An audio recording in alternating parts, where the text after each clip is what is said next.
Good evening, everybody. Welcome to the Cabot Annual Lecture of 2025. So I'm Guy Howard. I'm the director of the Cabot Institute for the Environment, and it's my great pleasure to welcome you here down at We the Curious. It's a new venue for us for our annual lectures. We've previously done it up at the university in the Memorial Hall, and this feels like a really nice space, and I hope you really enjoy it. As you would appreciate, putting on an event of this size takes a lot of time, a lot of effort. So before I make any other comments, there's a few thanks I need to give. So to Adele Hulin, who organised the actual annual lecture itself, to Amanda Woodman-Hardy, who led on developing the brilliant research showcase, which has been shown this afternoon. Thanks to Hannah Berg and to Angus Morris for supporting them in that. And then obviously to the other members of the Cabot team, so Vicky Jones, Joanne Norris and Karen Smart for all their support and being willing to flex and provide time and extra effort. Of course, as always, huge thanks to Sophie Ross-Smith, who is the manager of the Institute, who makes sure all of these things go ahead and manages her director extremely well. And also thanks to my fellow associate directors, so Adrian Flint, Helen Thomas-Hughes and Alex Dietzel. So this is really a collective effort. It takes a lot of work, and I think it's a testament to the capacity, the strength of the team and their flexibility in being able to move into and pivot into different roles as is needed. So our subject today is about rethinking food systems for the planet. And there is a little bit, to misquote a previous Prime Minister, a bit of a golden thread. So 2 years ago, we had the lecture that focused on net zero. Last year, that morphed into a lecture on climate change and health. And so this year then picks up one of those key themes, which is around food and food systems. So I think we all know that food, along with air and water, is absolutely critical to our survival and absolutely critical to our health, both as individuals, but also as communities. And we still see the scourge of undernutrition throughout the world and increasingly problems with overnutrition and obesogenic environments that are starting to pop up and affect the health of our children. But food and food systems are much more than that. Food is very much a cultural expression of who we are. It often plays in very strongly to our identities. Food systems are complex. They're often global. They have structural embedded inequalities within them that influence very strongly what types of food we get and the quality of that food.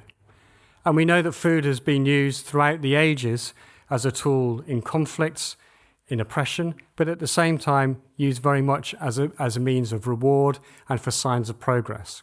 So it's a very complicated network of systems. We also know that food systems suffer from the profound environmental challenges that we're seeing at the moment, so climate change, the loss of biodiversity, pollution, but at the same time makes a very strong contribution to those challenges. So clearly, there's a huge amount to discuss today, and I'm very pleased to say we have an excellent keynote speaker and a brilliant panel who I hope will be able to guide us through this. Not just talk about the challenges, but talk about the opportunities, talk about how we can make change, both as a society and also as individuals. So without any further ado, I'd like to introduce our keynote speaker. Kath Dalmeny is the Chief Executive of Sustain, which is convenes people and organisations working in a common cause for healthy, sustainable food and farming systems. She's played an award-winning leadership role and coalition-building role, and instigating and cultivating policy change, advocacy campaigns, and demonstration projects. For over 25 years, she's championed practical and policy measures to help bring about a fair, healthy, and sustainable food system, and has influenced how billions of pounds are being spent and how that money is being accounted for.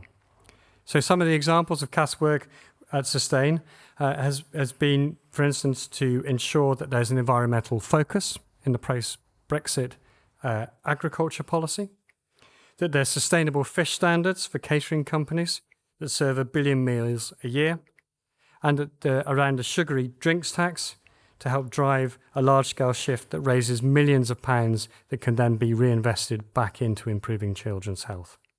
So I'm very keen, as I'm sure you are all, to hear what Kath has to say. So please welcome Kath to the stage.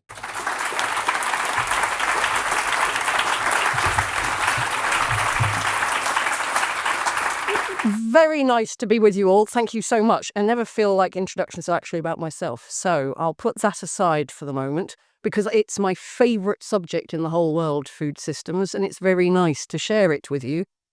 Rethinking food and nutrition for the planet. I feel like I've been talking about that for about 25 years, and I'm sure my colleagues who work on food and farming, including my friend James Cashmore, who helps run the Soil Association here, will notice the world's beginning to wake up to that, which is really quite exciting and also quite daunting at the same time, I would say. So these are the kinds of things I've been doing for the last 25 years. This isn't about me, by the way. This is about a movement. The little brown boxes at the moment are the kinds of things we're trying to do in the world.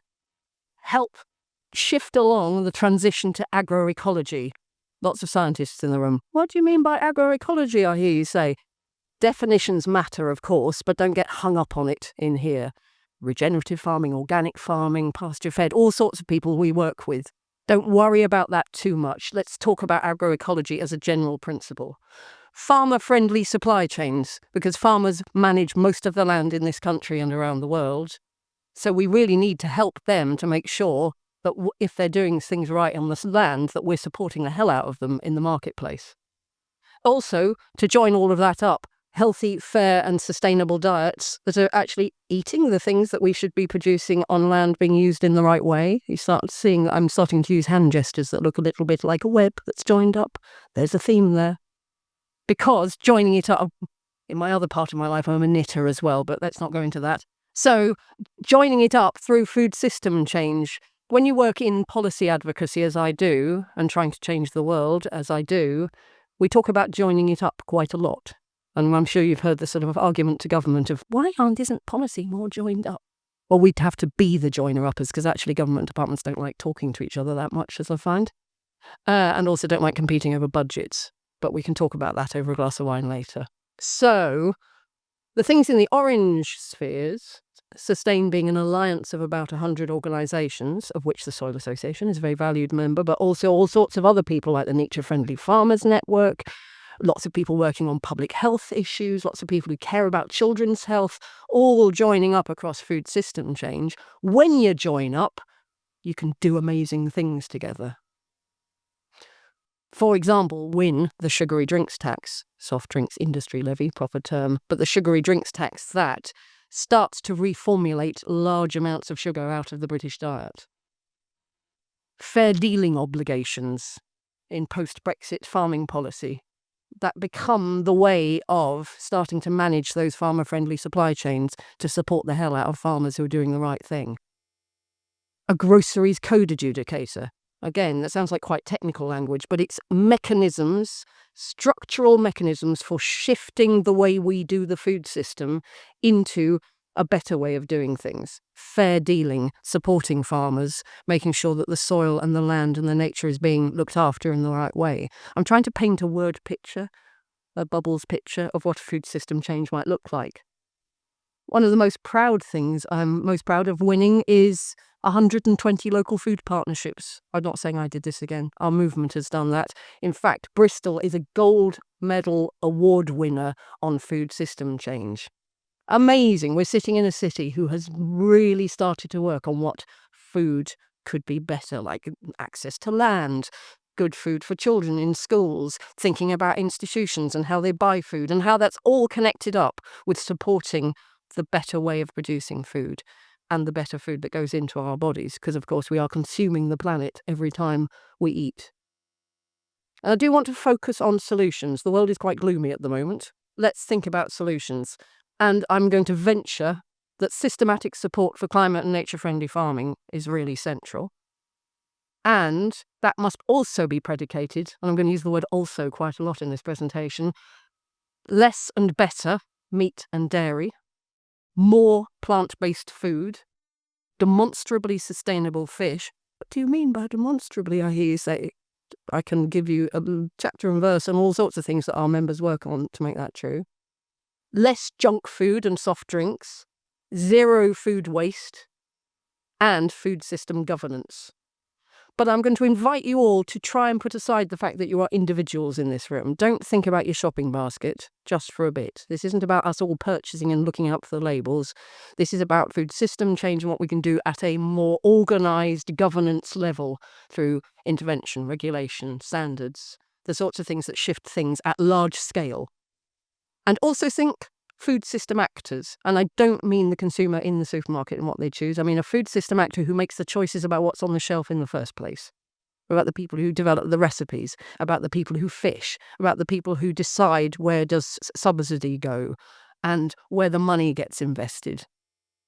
We're all food system actors. Remember when we were all key workers? For a moment in time, brief moment where we all appreciated farmers and nurses. I think we are all food system actors and not just as individual shoppers. Most of us are involved in some way in an organisation that can make decisions about how the catering is commissioned.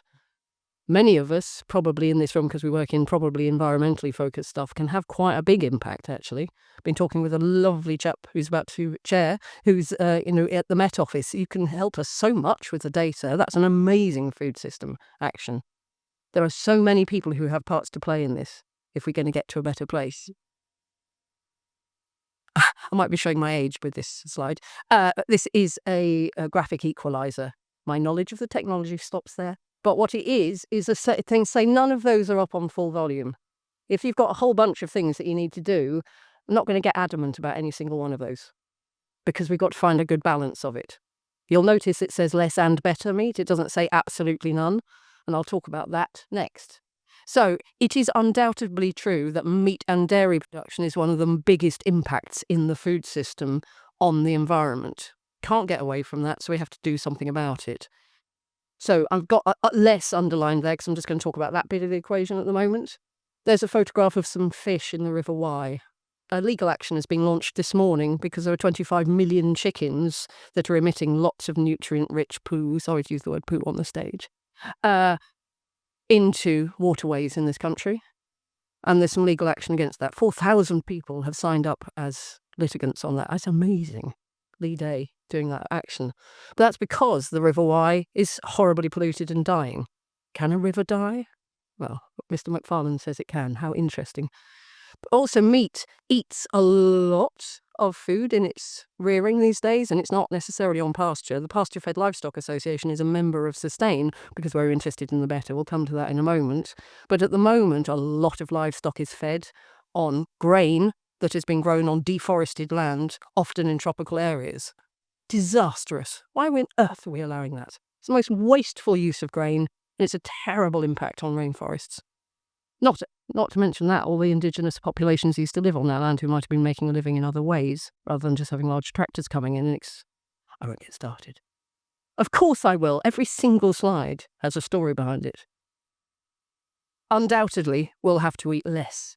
And this graph, I don't do graphs very much, but this graph shows it isn't just about it. Sometimes people say to me, but there's a natural amount of meat that we all need to eat and things.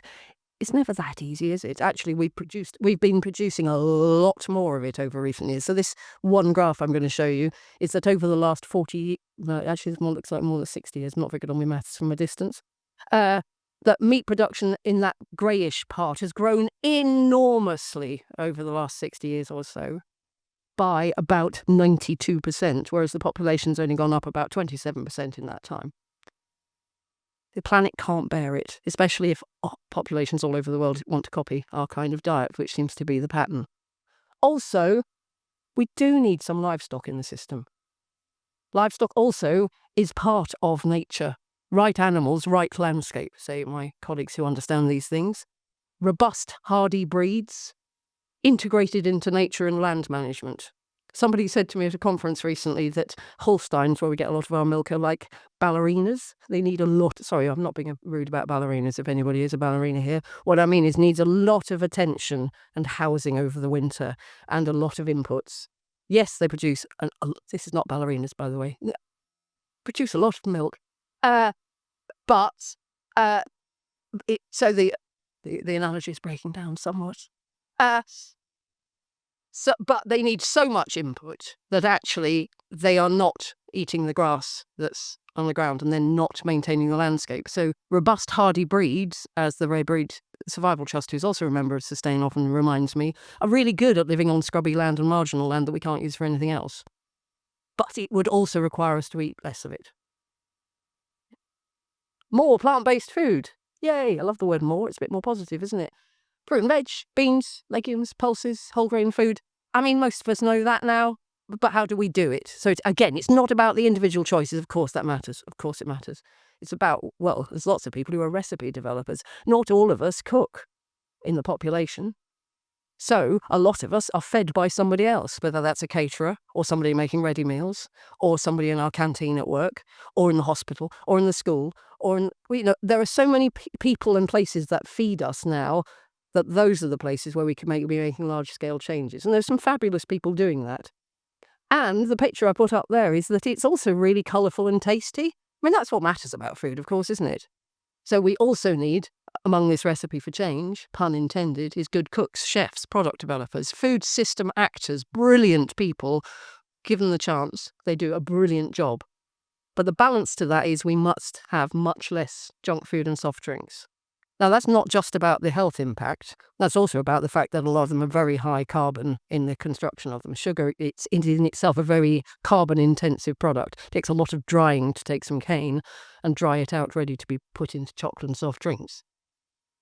So, less unhealthy. I've got brackets there, lots of acronyms there. HMSS, UPF. You probably have heard of ultra-processed foods, high fat, salt and sugar. That's all in the definitions category. Let's not worry about definitions too much. The general principle is we kind of know what we're talking about here. But this is the stuff that's being advertised and marketed the most. So I'm just putting up that picture of KFC advert. Other brands of deep fried chicken are available, which tells you to believe in a future in which deep fried chicken is dominant in our culture. Well, that's interesting, isn't it? Why do we have to believe in that? We could believe in something else. I put up there also my friend Dev Sharma, who is speaking at the Labour Party conference last week. My colleague Kate is here, who runs the Recipe for Change campaign, who got the Public Health Minister on the stage in the nice blue suit at the Labour Party conference. Off-brand. Never mind. Dev Sharma is a wonderful young food campaigner who used to work with Bite Back, which is a food campaigning organisation with young people, who said that people in his community live 10 fewer years because of diet-related ill health. And that's what got him into campaigning. He's the most eloquent, amazing, impactful person.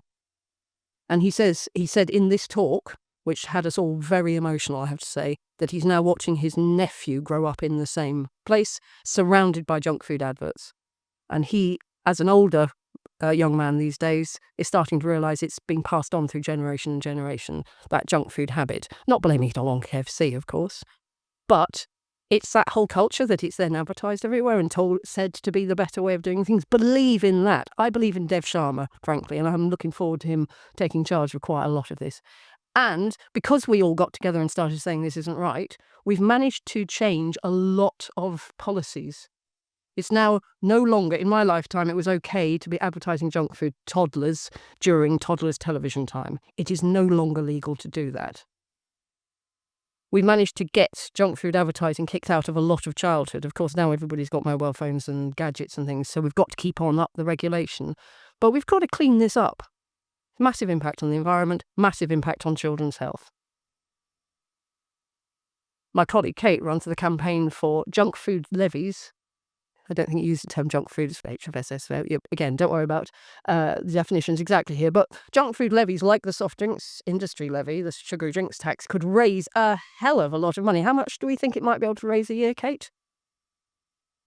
3 billion?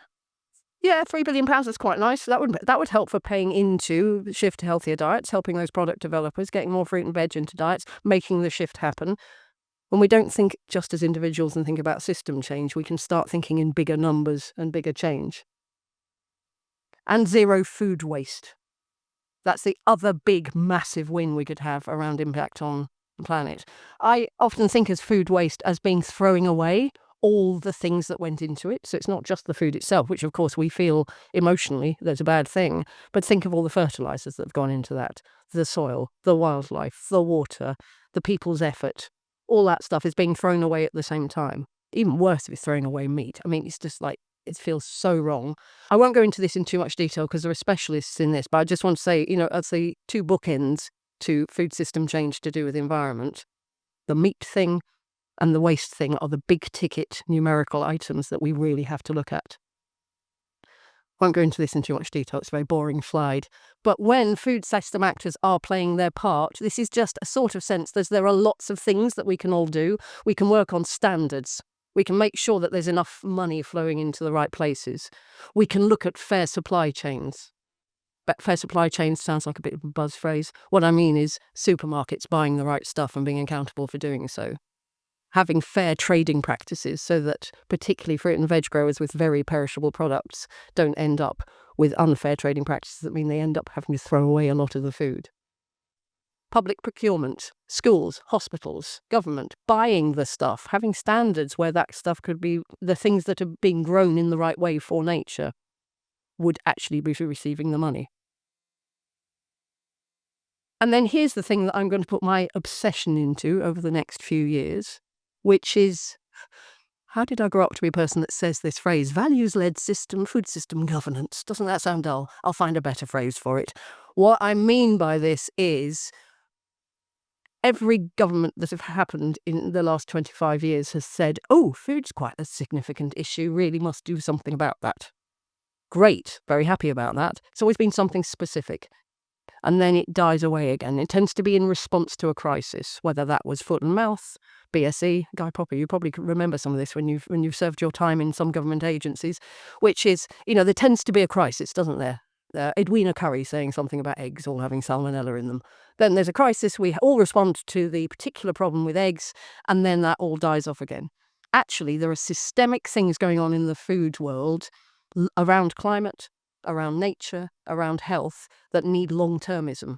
And if we don't have the legislation that lasts through a government cycle and out into the next one and keeps people on path, then nobody can do the kind of long-term planning that works for soil and works for water systems and works for infrastructure development and works for product reformulation. These need long windows with a definite sense of where we're going. Now that requires for me not what the system currently runs on, which is leave it to the market to sort out and leave it to consumers to buy the right stuff, which is a very long road and I don't think would get there anyway. That's why I asked you to put aside the notion of individual purchasing fixing this.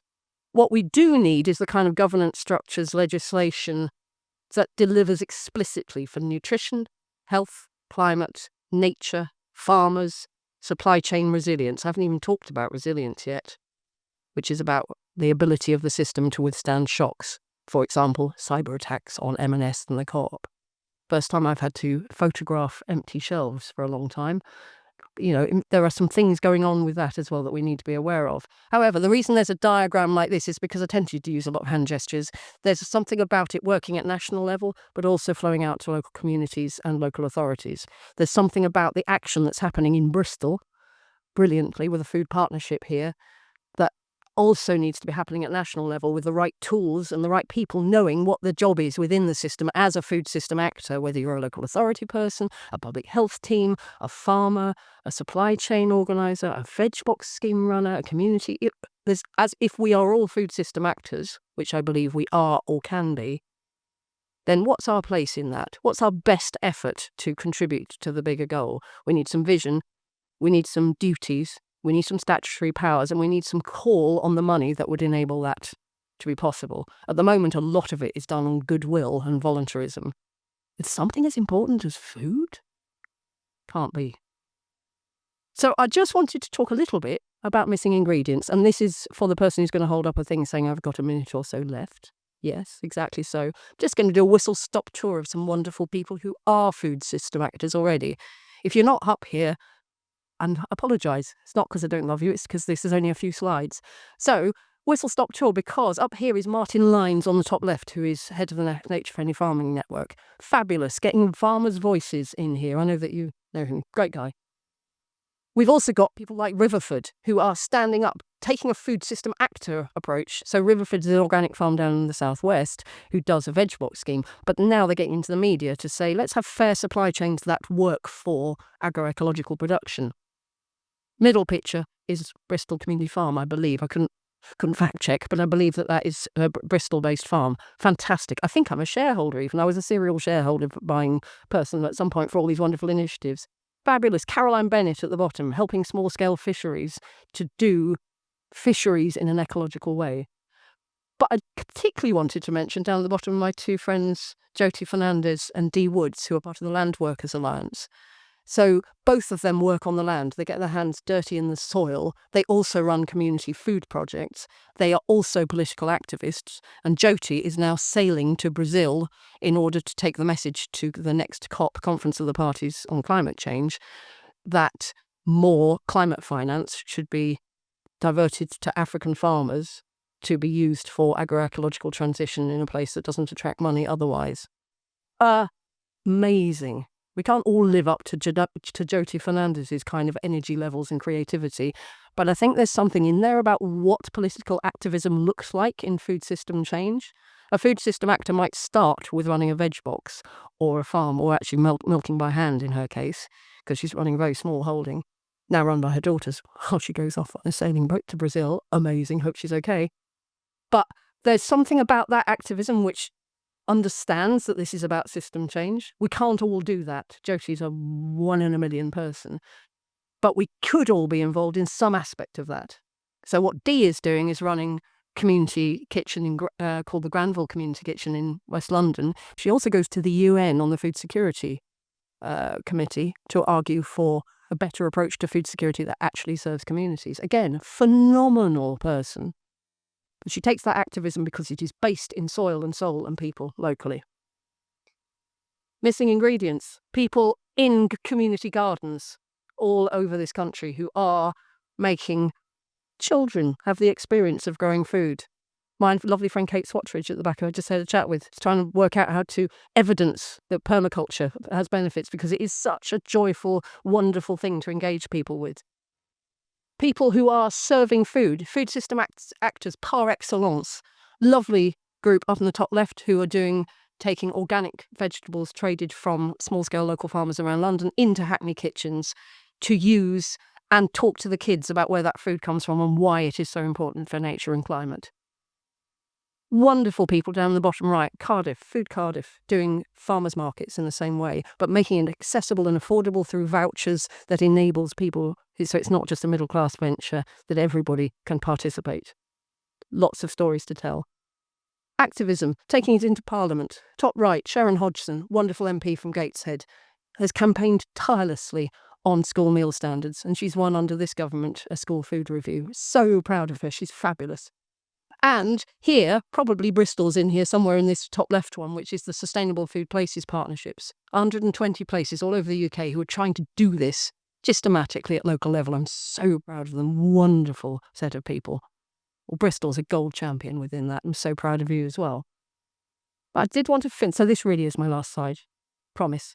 So this is my last slide. So I hope to be a food system actor. I get to live that out in my job a lot. That's amazing. I'm very, very, very privileged in that respect. But I do try and ground it in locality as well, because I think there is something about heart and authenticity in some of this food stuff that we don't talk about a lot. And this is Growing Communities. On the left-hand side, this is the Growing Communities team in Hackney, who pack about 1,500 boxes of organic fruit and veg every week, sold at an affordable price in the inner city of Hackney, and also paying the living wage to the packers, who are flexible. The good thing about a box scheme is it can be flexible to the seasonal variations, and it can also say, we've got a glut, we'll absorb it in some way. So that flexibility, this is what I mean about supply chains that work for farmers. But I also wanted to say something which I fear I will get emotional about, but I'm going to try not to, which is when there were racist attacks on refugee hostels in Hackney, it was the Growing Communities crowd that turned out to say you can't throw bricks at people. Because food builds community, doesn't it? Food is one of the ways we can connect. It's one of the things that we can do together. Who do you invite to your table? Who do you welcome? What kind of cuisine do you eat together? Well, probably something from around the world brought to London for the last, 2,000 years by people from all over the world. I think there's something about the fact that those community connections already existed. So when, at the end of the day, this is a zero waste food box scheme, because at the end of the day, if there's leftover fresh, beautiful organic fruit and veg, it goes to the refugee centre who's feeding people who have no recourse to public funds. So there is built in, the values are built in at every level, because we are saying our community is a place that creates welcome. And if you're here, you probably need food. That's baked into every culture. Baked is obviously a pun. It was intentional. The word companion, as I'm reminded by my bread friend every time I see him, comes from breaking bread together, which is the basis of most religions, most world cultures. So I kind of want to leave you with that, which is that food as a source of hope, a food as a source of love, and food as a source of welcome, and the way we would like things to be should be at the heart of the way we do things. We can talk about the technical things about climate impact and water and biodiversity, and those things are vital as well. We've got to care about it. We've got to involve people in a way where we will put ourselves on the line for it. So thank you very much. It's good to be with you.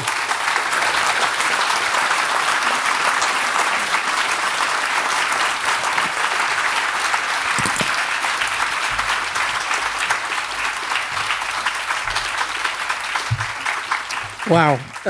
Kath, thank you so much. Thought-provoking, challenging, and inspiring as well. So, yeah, fantastic. We're now going to move to a panel discussion to answer some of the questions you sent in, and also some questions to the floor. So can I please invite our panel to join us here on the stage and introduce themselves? I'm Pete Falloon from the Met Office in the University of Bristol, Professor in Climate Resilient Food Systems. So privileged to be here amongst this conversation. Jeff, can I come to you first? I'd like to also thank the organisers for inviting me up here. Slightly terrifying. I'm Jeff Bruntram. I'm a Professor of Experimental Psychology in the School of Psychological Science at the University of Bristol. And I have a background, I guess, trying to unpick and understand human dietary behaviour, consumer behaviour, food choice, and so on. So I run a nutrition and behaviour unit there, and a couple of people from my unit here. Hello. And yes, that's what I do. Rose, yeah. Come on. Thank you. My name is Rose Ndulu, and I work for a marine conservation organization called Blue Ventures. We're actually based in Bristol. I don't live in Bristol, but I always find opportunities to come to Bristol, which is a brilliant city. So my role with Blue Ventures is food security. I'm the global head for food security. So after doing marine conservation with communities, in tropical coastal communities for 20 years, Blue Ventures is saying we also want to look at the food security of those communities because we realize there's inequality. So that's what we are championing as well. And my background is nutrition. I've worked previously with international organizations, working with agriculture, small-scale farming households, and making that agriculture what we call buzzword, nutrition sensitive, or agriculture to have benefits for nutrition as well, and work with health systems, etc., etc. So that's my background, and really pleased to be here. Thank you. Thank you. Sophie, would you? Yes, thank you so much for having me. I'm so excited to be here. It's my first time in Bristol and it feels like home because I'm from Cork, at the very south of Ireland. So similar sized cities next to water, feels like home. So thank you for having me. I wear a few different hats. I'm an advisory board member of the EAT Foundation. So just came from Stockholm at the launch of the Eat Lancet 2.0, which was excellent. So I was actually with Dev. Fantastic young person. Also on the lead group of Scaling Up Nutrition movement, so looking at how pooled resources, pooled financing can really push forward the nutrition agenda from a country perspective.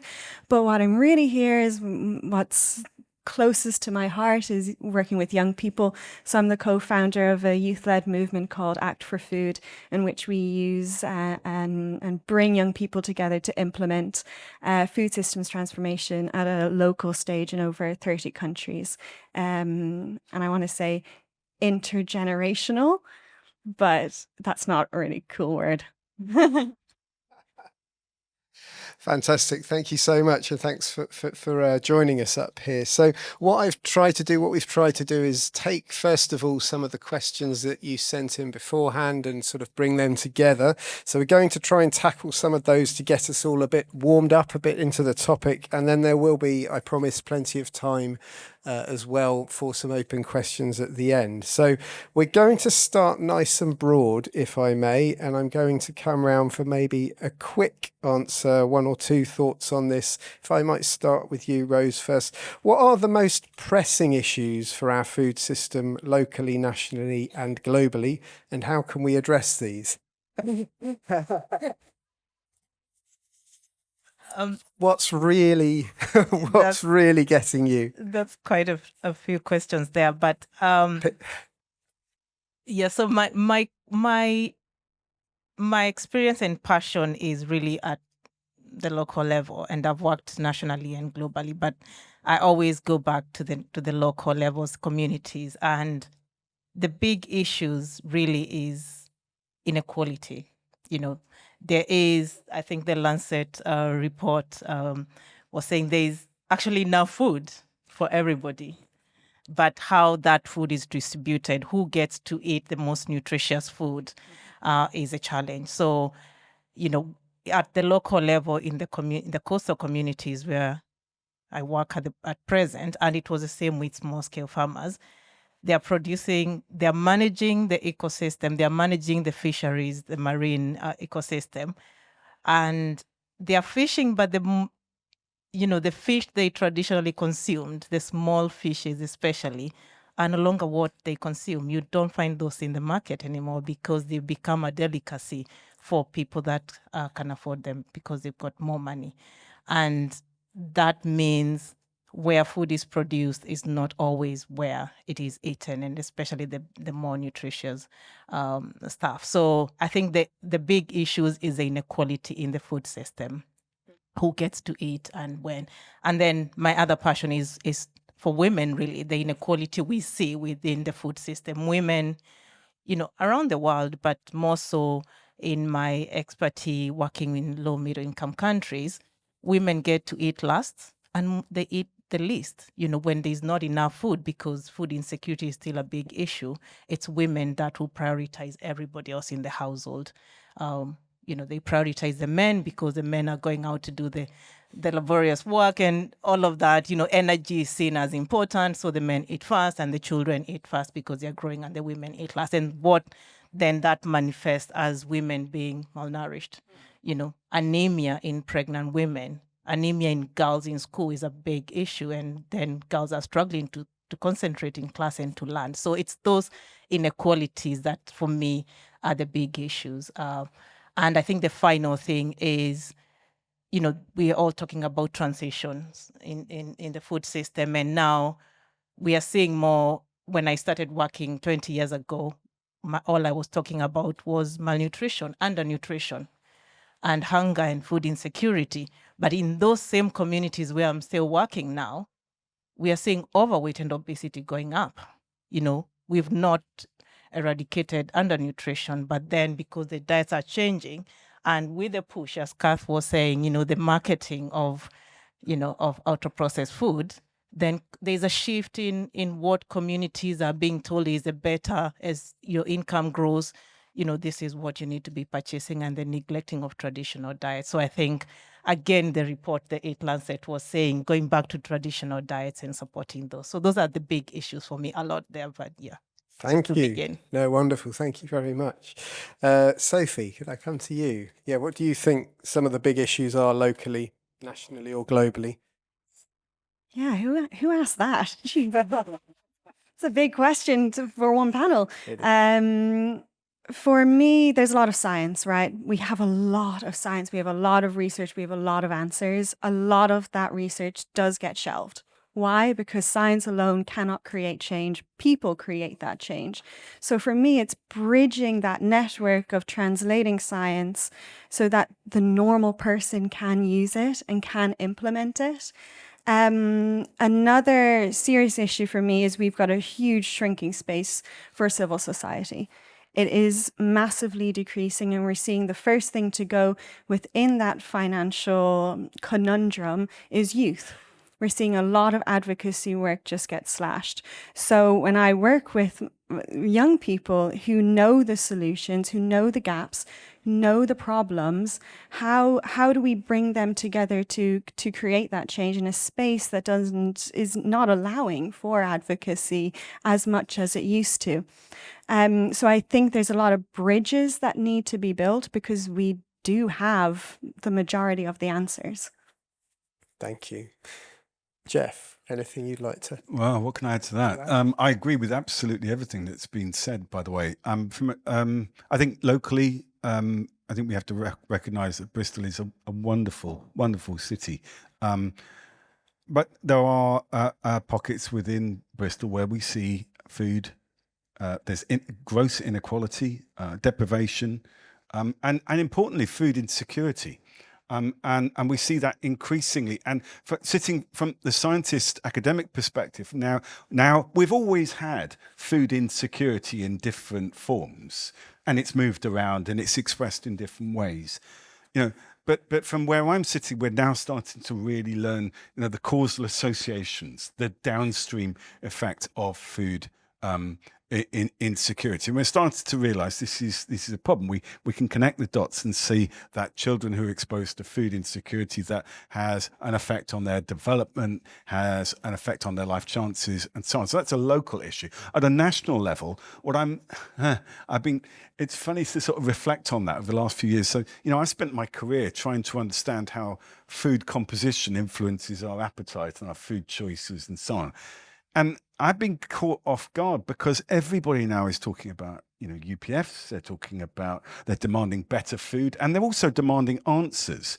And whilst I think I agree, actually, we've learned an awful lot about, what is it in food that is making food maybe palatable or maybe too palatable and so on. And we know some of those answers, but we're not communicating that to the public. And the public increasingly demanding answers to questions. They want reform, they want change.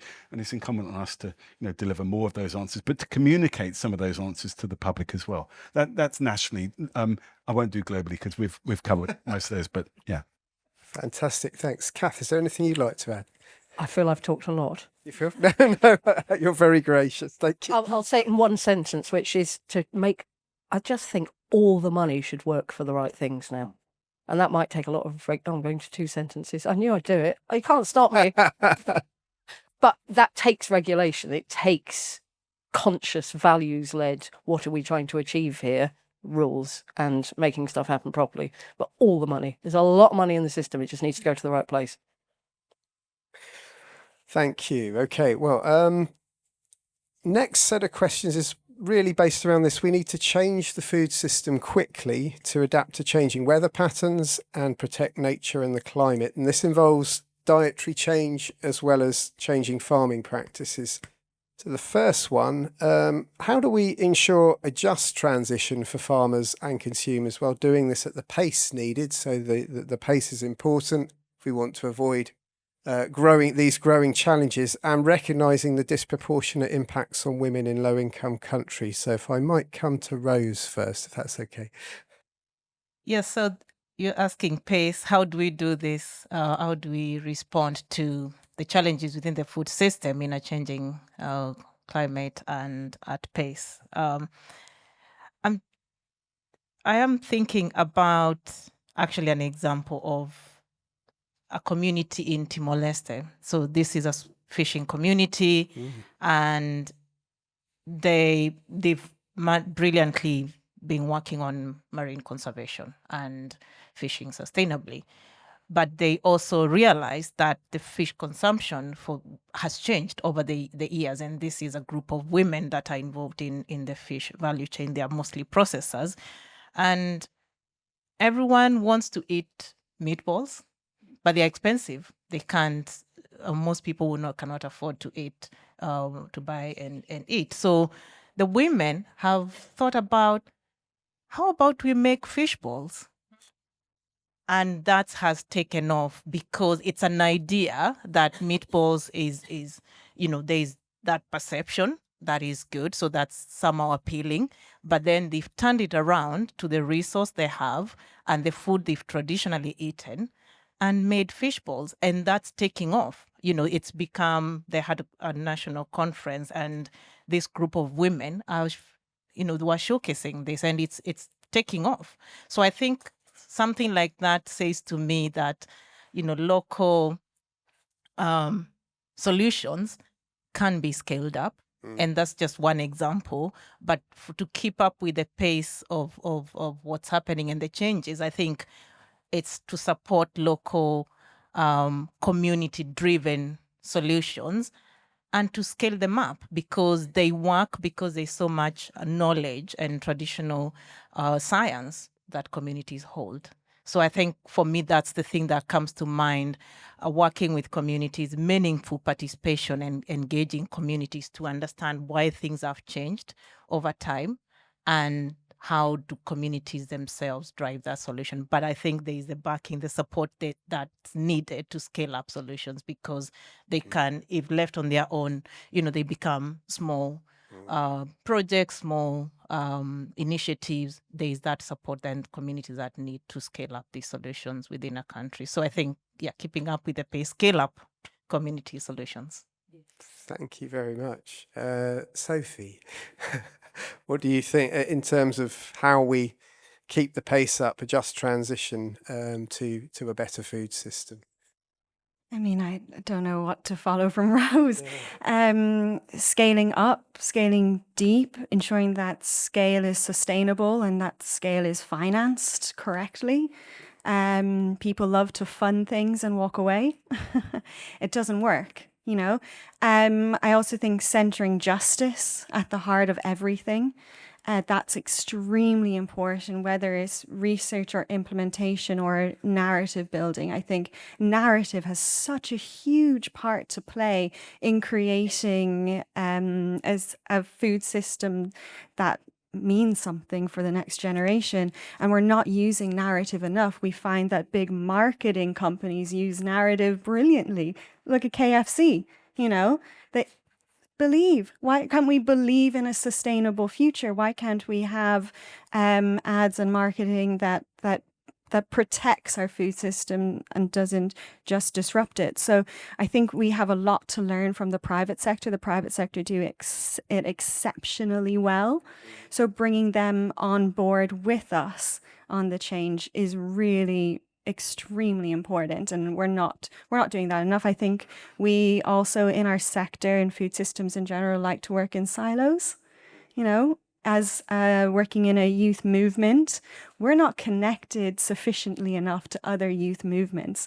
There's a WHO Youth Council, there's young medics, there's young health practitioners, there's young vets, all integral parts of changing our food systems, and we don't talk to each other.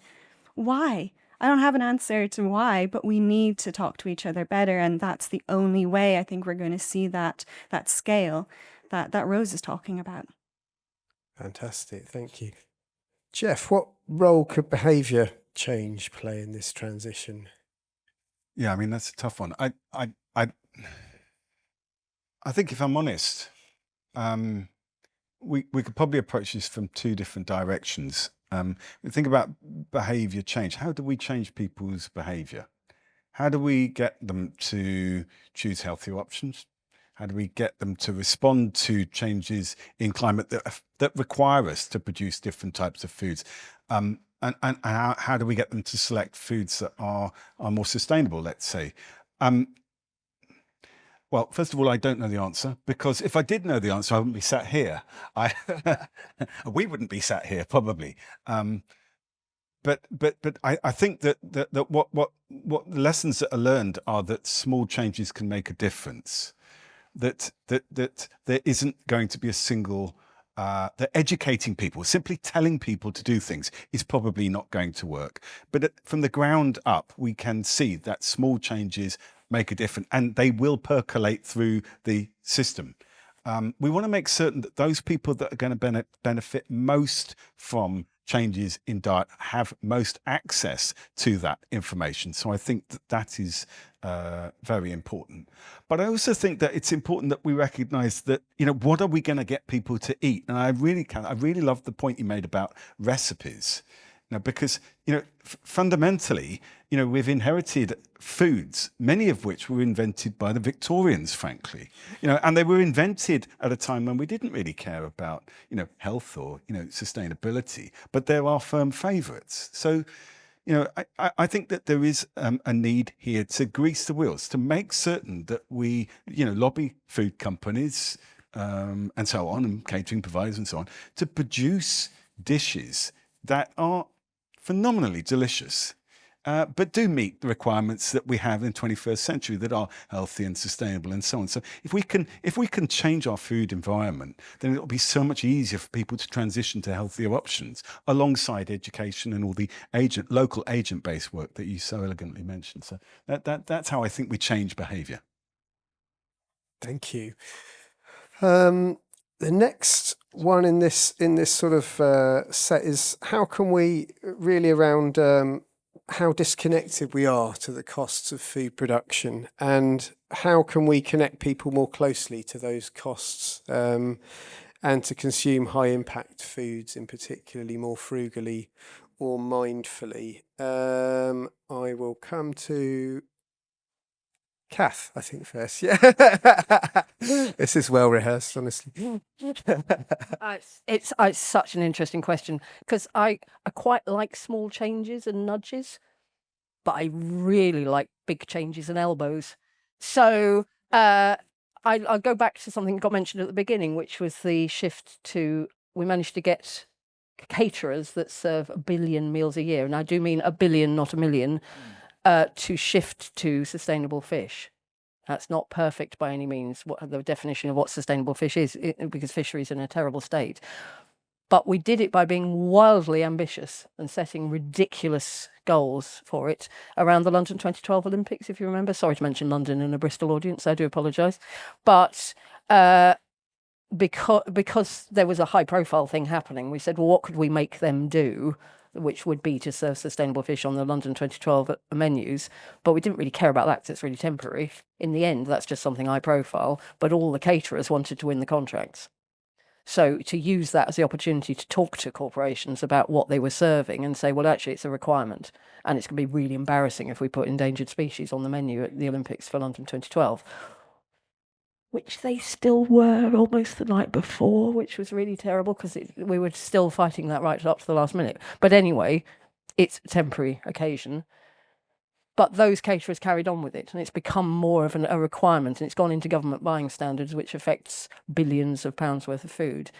And the biggest win was when the main wholesale supplier into the catering sector, Brakes, said, oh, okay, we recognise now that all of our clients are requiring this, so we better shift our entire portfolio and measure where we're getting our fish from, because they weren't so much before.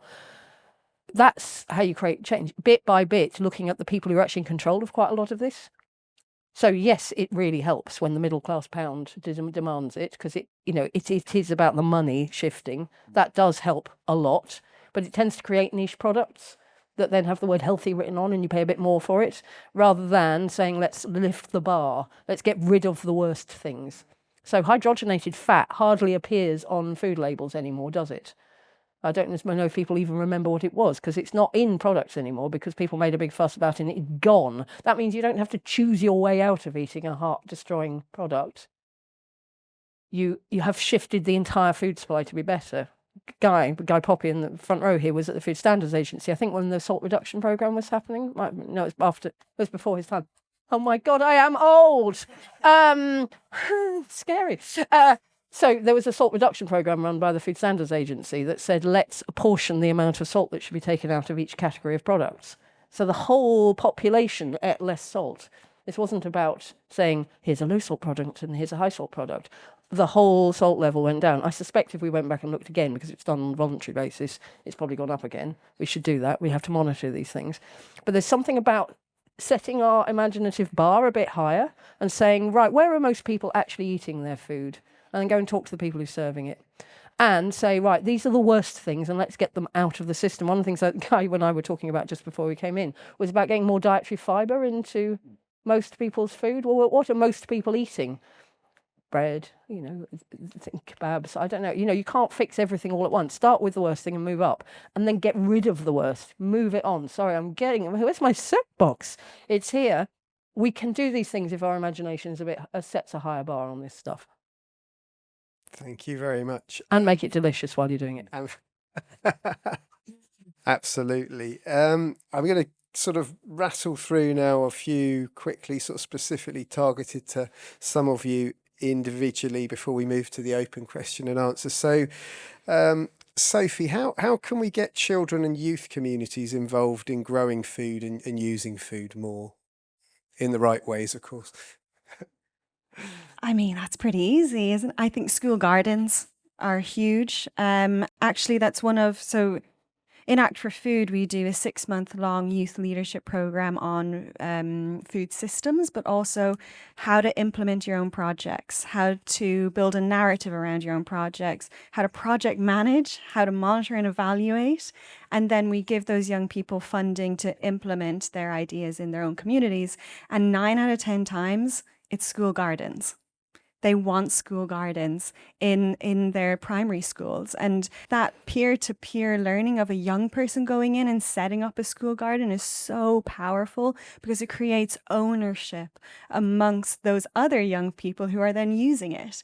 And that's all local plants, local fruit and veg, and then it's locally owned. So I think that's 2-part. You can't just come in from a high level and, it's not the same if a teacher or parent does it, is it? It means something more when it comes from young people. I also think for especially young children, play, let's hold a tomato. What does that feel like in your hand? What if you open it up? What's inside that tomato? What does that look like? Because a lot of trying new foods or trying fruit and veg comes from fear.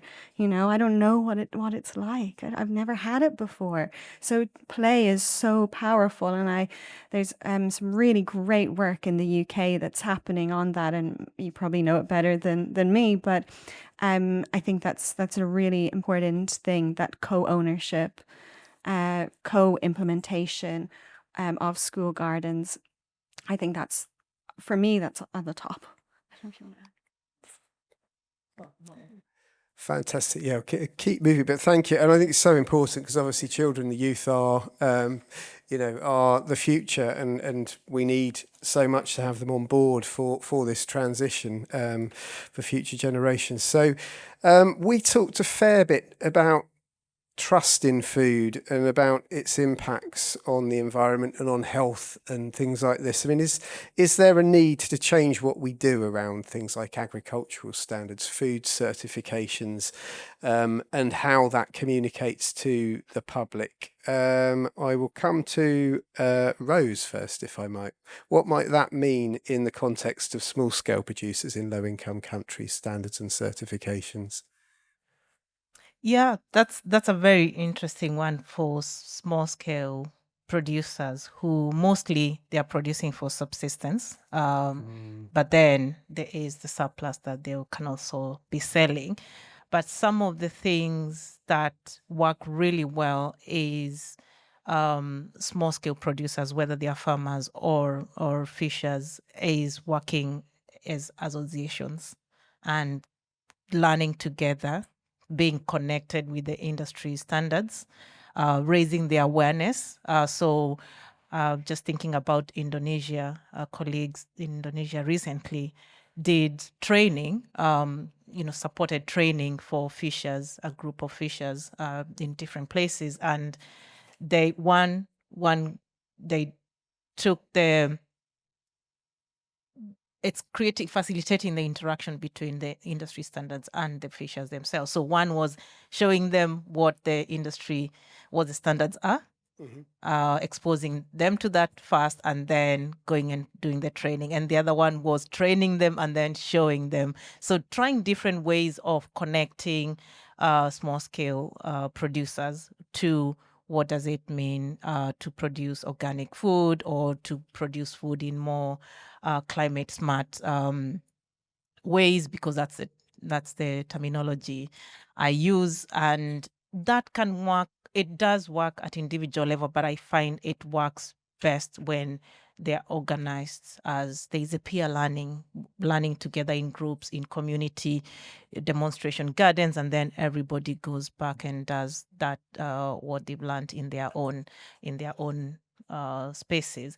But also the marketing of products, when it's done through an association, they're of course able to negotiate for better prices, because that's usually the challenge. A lot of times, small scale producers face the challenge of marketing and getting good prices. So being organized as associations, they can be able to negotiate for better prices, but also to access the market itself. And that's the one thing I mentioned, the challenge of for fish, for instance, in West Africa, we've been working with a group of women, and they are saying the reason we don't have some of the small nutritious fish is because as soon as it gets to the landing site, it has to be quickly transported and in ice packs, and we don't have that technology. So it's going to distant market because they don't have the technology to keep it there. So how do you tell us to keep some for consumption in our local markets?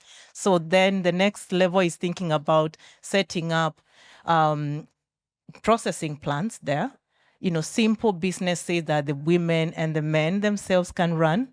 It's basically installing freezers. So they make a business out of it, but also they retain the nutritious food for themselves, and you stop. So it's really understanding what the barriers, what's happening, and why things are happening the way they are. And yeah, I think it's quite a positive when you actually listen to the people and understand what's happening and what are the food system changes that have happened. And I always go back to my grandmother, the people that have been there before. Talk to them. What's changed? How has it changed? What's driven that change? You will learn a lot, and then you're able to work with that. Yeah. Thank you. Can I just say that's what climate finance should be going into?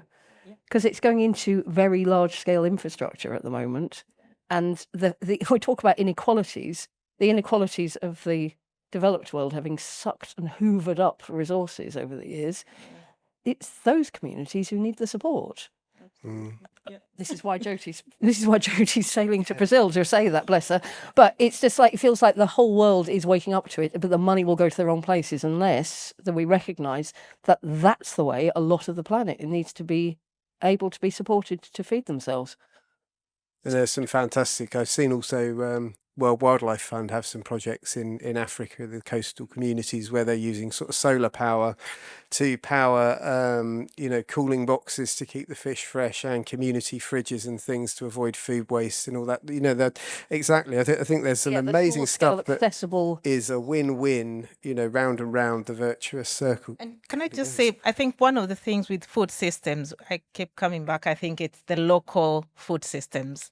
Strengthening local food systems, because I think sometimes we can sound like it's the big, and it is the big picture, but it's also the local food systems and the contribution they make to the national and global food system. So just that understanding. I will not go to bottom trawling because that will get us all going, but that's the big challenge for, and it's just like with any other big industry challenges. I want to leave a bit of time for the audience questions, but while you are thinking and getting them ready, can I just ask Kath a really quick one? So I think it's a really interesting one. I'm really good on quick. I know you can do it. It's a lovely question, actually. What is the role of imagination in this transition that we need to make? I so love that question. So somebody admit having asked it. So beautiful. The role of imagination. I really, really think that's fundamental. There's something about, we've all described lots of problems from this stage, and actually we will be motivated to make the world a better place if we imagine how it could be. And if I think about how I imagine the world to be with a good food system, I would be able to probably walk out of my door and know where the community garden or school garden is, where good stuff is happening. And I probably know quite a lot of the people by name, and we know each other's kids, and, you know, we are hanging out together quite a lot. There's probably a market nearby where there's lots of great people doing amazing international food. There's much less food poverty. Oh my goodness me! You know, you wouldn't imagine that people had inequalities and their children were having life-limiting disease because of it. So let's not talk about the problems. Actually, you know, every kid has been fed well, and those are the kind of things we can imagine, and it does happen when people start rolling their sleeves up and doing it. And if we envision something, we probably all do this at work, we create a vision that we're going towards, we might start then saying, well, what would we do to get there, and start planning those steps out together. So I warmly welcome the idea of imagining that, and not in an airy-fairy way. I mean in exactly what you're doing with young people, is to say, how would we like the world to be better, and let's do that together. And it would look quite a lot like some of the photographs I put up on the 3 slides there. So it's happening already, take heart. It is happening already. There is land available. There are people who want to do this in schools. There are people who are great chefs. But we need to enable them all the time and raise it up, make it more and more important in our culture. And where it works, it's completely lovely. One of my favourite things every year is to go to the Sustainable Food Places Conference, where 120 representatives of people who are doing this at local level come, including Bristol, yay, gold medal. It's just such a warm, wonderful hug fest, I call it, actually. If you know me, you know that hug festing is probably my favourite hobby. But there's something about that which is us all also generating the hope together and generating that community energy and being aware of the problems that need to be fixed and then coming and making them happen. So I love the imagination question. If you asked it, please do come up and say hello, and you might even get a hug. Oh, wow. I saw a hand up. But I also wanted to add, like, imagination in solutions, that creativity, because as soon as you started talking, I started thinking about this, my friend Webster in Zimbabwe, who we funded, because he had such an incredible, simple idea of pulling out his sofa from his student accommodation and putting it into the middle of his university campus and simply asking students who were walking by, you want to sit down and have lunch with me? What are you eating? Let's talk about what you're eating and why you're eating that, and not a locally sourced meal. And how can I change your mind? And because of all the conversations about food he had with his classmates and university mates, they ended up having a university-wide food festival where they celebrated food, they celebrated culture, and they brought in chefs to show the other students how to make traditional meals. So it's just, these creative solutions can be so simple if you think outside the box. It's there, and they are happening everywhere, and it's so exciting to see. Thank you so much. Yeah, so time for some questions from the floor, if we might.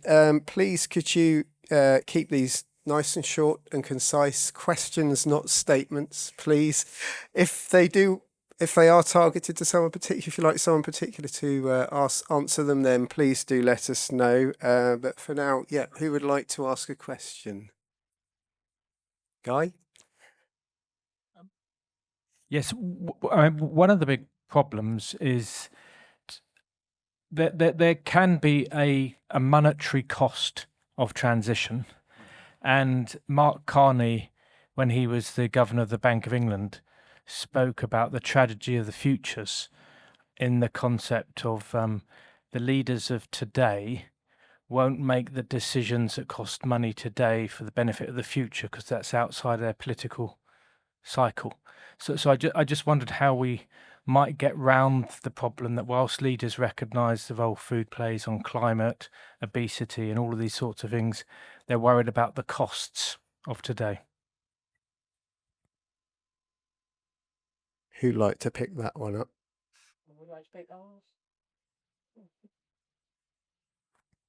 Guy, as you might imagine, that is a very hot topic, because I think the energy sector has done it really well. And the transition to renewable energy is something we can all take great hope in. partly because it's sort of bricks and mortar or kit that can be invested in. So there is a sort of numeric value to that, and also it's been linked to jobs, hasn't it? And I think that the food world, mea culpa as well, have not yet expressed the transition in a way that makes sense to the Treasury and to investors. Although there are fabulous organisations like Soil Association Exchange, who are represented in the room today, who are beginning to do that, and beginning to express what it would be like if we used land wisely and for all of its benefits to our society, which is water, and it's also biodiversity, and it's also trees, and it's also carbon sequestration, and all those sorts of things, as well as the food value and as well as the nature value. I hate putting pounds value on nature. I'm not sure that I agree with it, but there we are. We can talk about that. But I don't think we've done that well enough on food yet. And I think it is something about good jobs. But the trouble is the jobs in food are not very well paid. So it's not like high quality engineering jobs that will bring in tax revenue. So we've got a quite difficult job to play on that. That's partly why I look to things like how to transfer some of the wealth. I know that's an old-fashioned concept, but sharing it more wisely. But there is something about how do we identify where that money might come from. At the moment, I'm looking very heartily at unhealthy foods because we need less of them in our diets and they need to be reformulated. So a bit like the fairly small-scale sugary drinks tax has been a rip-roaring success. Actually, the industry itself have gone, yeah, it's fine now. HM Treasury have got, I went in there recently, they've got a poster on the wall of photographs of HM Treasury officials celebrating the fact that they got an award for doing the sugary drinks tax. It's so nice. It's like, hooray, they're food system actors. I love you. It's great. So why are we not now doing that to the things that are causing type 2 diabetes and heart disease and obesity that's going to cripple our NHS?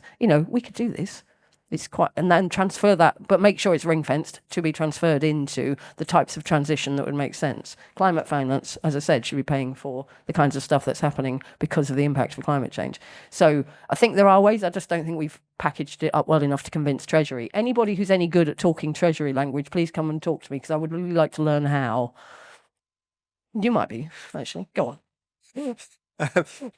Thank you. You're not sure, but No, you should I'm be. not sure. Well, perhaps we should all practice together. Yeah, Perhaps, right. Guy, would you be on my committee to have a practice? Well, how can we express this to Treasury in a way that would be convincing?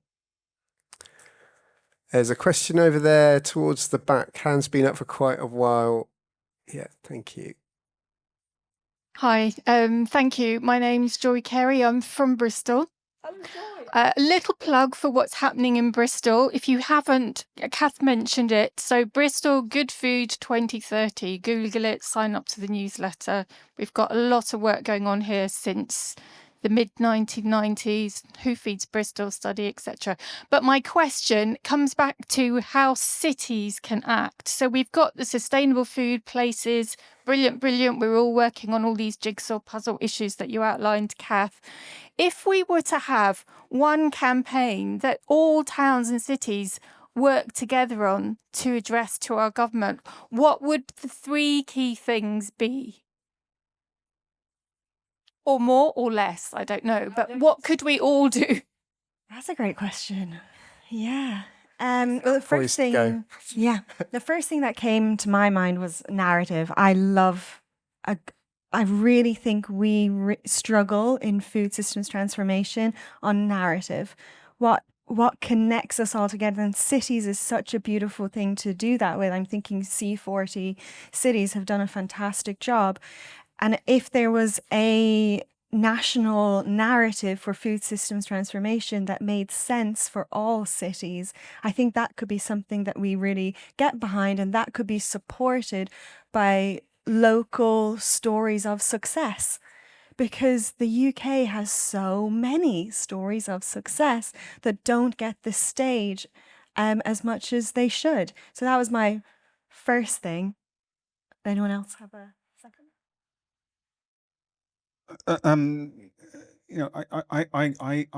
I can see where the question is coming from, because too often I see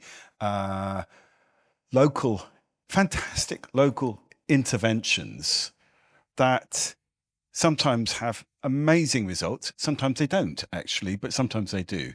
And what's celebrated locally is success. But then I see in another part of the country something very similar happening, but the two groups are not connected. And so sometimes what you need is an evidence base that's formed from cells that somehow join together to produce the evidence base to be able to demonstrate that something can be replicated, elsewhere. So in terms of my top three, I obviously would say something about fruit and veg consumption and availability, but also I think that there's something. I mean, obviously, I'm always going to be an advocate for more research, informed research, and informed interventions. And I think that what I would like to see is greater emphasis placed on young children developing a real sense of the value of food. And that goes beyond financial value. That's almost like a respect and reverence for food. And I suspect that if that can be captured early on, then that is half of the battle. So I think that's where we need to be concentrated. But then I'd like to see that joined up thinking across different regions so that we can really sort of think about the next generation in that context. So evidence, science, stories, values. Yeah, Anything I think else? Yeah. it's really an addition to both narrative and stories. And more, one of the things I've seen work is networks and alliances. As Jeff was saying, you see something that's worked well in one place and something else that's worked in another place, but actually those two communities don't they don't know each other, So bringing them together, the energy and the inspiration that can create, and that's something that we actually trying to do with fisher groups in different countries, not just within a country, in different places. If they are facing the same challenges in Madagascar and in Kenya, and they found solutions, then it's having a network where then they are able to put their voices together and their experience, and they can speak up to power as well. So I think that's alliances of different food system actors, but more community, locally bred, but bringing them together, giving them that energy. Scaling, yeah. Amazing. Joy Carey, one of the best food system actors I've ever met. Amazing. Thank you for the question. So there is, as Joy mentioned, and I have mentioned before, the network called the Sustainable Food Places Network.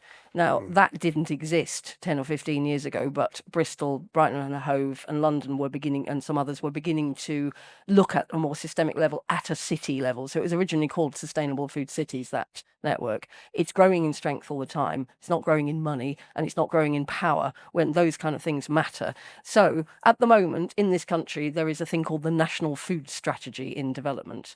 Now, the National Food Strategy at the moment is looking at macro things, which is stuff like food security. I mean, you're involved in some of the advice to it.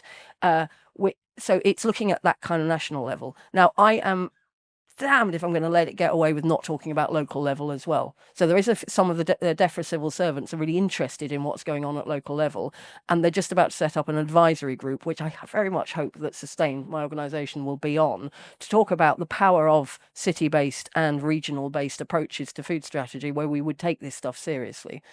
And if you wanted some practical things about what could be really good stuff, it's like identifying all the anchor institutions, all the people who buy food in this city, and saying, what can we do together to purchase the right kind of stuff that's coming from the right kind of places to help support the hell out of nature-friendly farmers and make sure that that happens as a standard. It's got to be written into obligations as well for various food system actors who have some power and some money. Now, that would be amazing. So if Bristol actually had a duty to report on how well it was doing in helping the transition to agroecology and nature-friendly farmers, that would be really helpful, because then we don't have to knock on lots of doors with policymakers and go, here, have you heard about food? It's really good. It would actually be, look, there are some duties and obligations of what we got to deliver on for national targets and national priorities, which has happened in energy but hasn't happened in food so well. So I would be getting all the money that's spent in a particular city to be serving that public good, like we've said with other forms of money that's being used by government, and for that to be in the National Food Strategy in a way that in perpetuity can keep people's attention, eye on the prize, for much longer than an individual political term of office.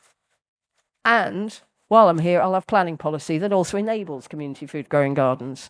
I'd have planning policy that says there should be green space in all of the new housing developments that are about to be created, so that people can act this out in their own lives. Because nature's good for all of us, not just for the food value, but also for our mental health and our connections with our neighbours, and good community relations, which have also got to be the foundation of this, as I alluded to in my final slide. So quite a lot to be done on that. There is an opportunity in the National Food Strategy, and we're among some people who have some influence over that. So please do keep on talking about it, possibly on a sofa. I love the sofa. Oh, I'm afraid that's all we've got time for now. But thank you very much again to Kath for a fantastic, really inspiring talk. Could you put your hands together once more, please?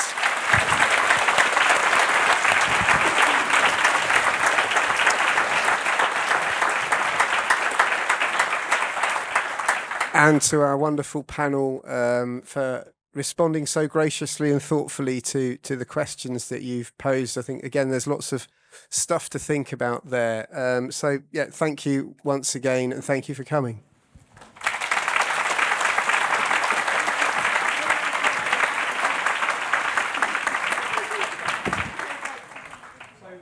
Again, just echoing Pete's comments there. I mean, thank you to Kath, thank you to the panel. Thank you, Pete, for being such a good facilitator of that panel discussion. My experience is that the facilitator is always key, but very often underappreciated. So thank you very much, Pete. That was very good. I won't keep you long for the rest of your evenings, but I just wanted to have a few personal reflections about what I've heard this evening. And I would stress that these are personal, and you may please feel free to completely and utterly disagree with them. I'll say that I've missed out the big thing. I don't mind. Before I do that, there was one thing that was very interesting when we talked about futures and how do you get people or politicians to make decisions that affect future generations that cost now. But actually, within the UK, we do have examples of legislation that does that. The Future Generations Act in Wales actually makes it a mandatory that any policy thinking has to consider what the impact will be on the generations in the future. And that is really important. Now, there are lots of reasons why you might be able to have passed an act like that in Wales at the particular time when it was done. But I would argue, we do have examples, and achieving that is partly building political consensus, but it's also partly some of the things that you were referring to at the end, Kath.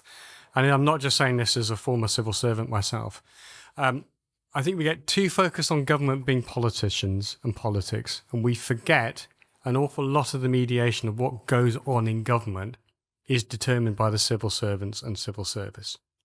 And actually, very often, it's influencing the civil service that actually achieves the real outcomes you want to achieve, because the power of very senior civil servants is very high, and so politicians don't even necessarily know there is an issue to decide upon if that information is not fed up through the chain. So it's about operating at multiple levels and recognizing that.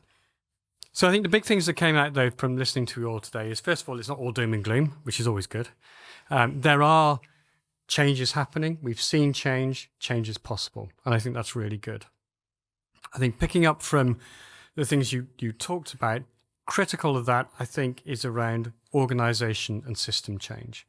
So don't just rely on individuals doing the right thing. We actually need, as individuals, to come together, to organize ourselves together, to make change as a group. I think I was really pleased to hear inequalities come up. It's something I spend a lot of my time thinking about, but I think we need to recognize those inequalities are embedded within our society. They're not just linked to food. They reflect a whole range of societal influences.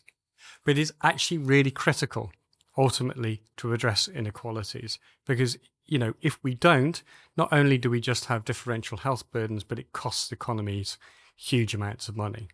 So the inequalities, whether that's at a local level, whether that's in an international level, is absolutely crucial. I think small change does make a difference, provided you can see it progressing to some to a larger overall change. But within that, local systems are important. So local change, evidence bases, changing thinking, joining up people is actually also important, as well as achieving that overall organizational change. And in fact, I would argue very often that's exactly what does influence big change at policy levels is people being able to see, oh, actually, yeah, I've looked at what they've done in Bristol and that works. So maybe we can do that in Middlesbrough, maybe we can do that in Birmingham or wherever. Communication, and I would say communication in all its forms. And I really also picked up the point, Jeff, you made it. It's not just about education. It's about communication, and learning is not just about educating. Learning is about experience. It's about engaging people in processes, about learning through doing, which I think is very important. And I suppose my final big thing that I would take away is that all these things are good, but what we do need to have is ambition, and we have to have imagination, and we have to be able to say, we see a world that can be better, and we can see a way in which we can achieve that better world and then work for it together. So I'm sure lots of you will have other much more insightful takeaways than that, but those were my views. I'd like to thank the panel once again. Brilliant. Thank you very much, Kath. Enjoy the rest of your evenings and look forward to seeing you again next year.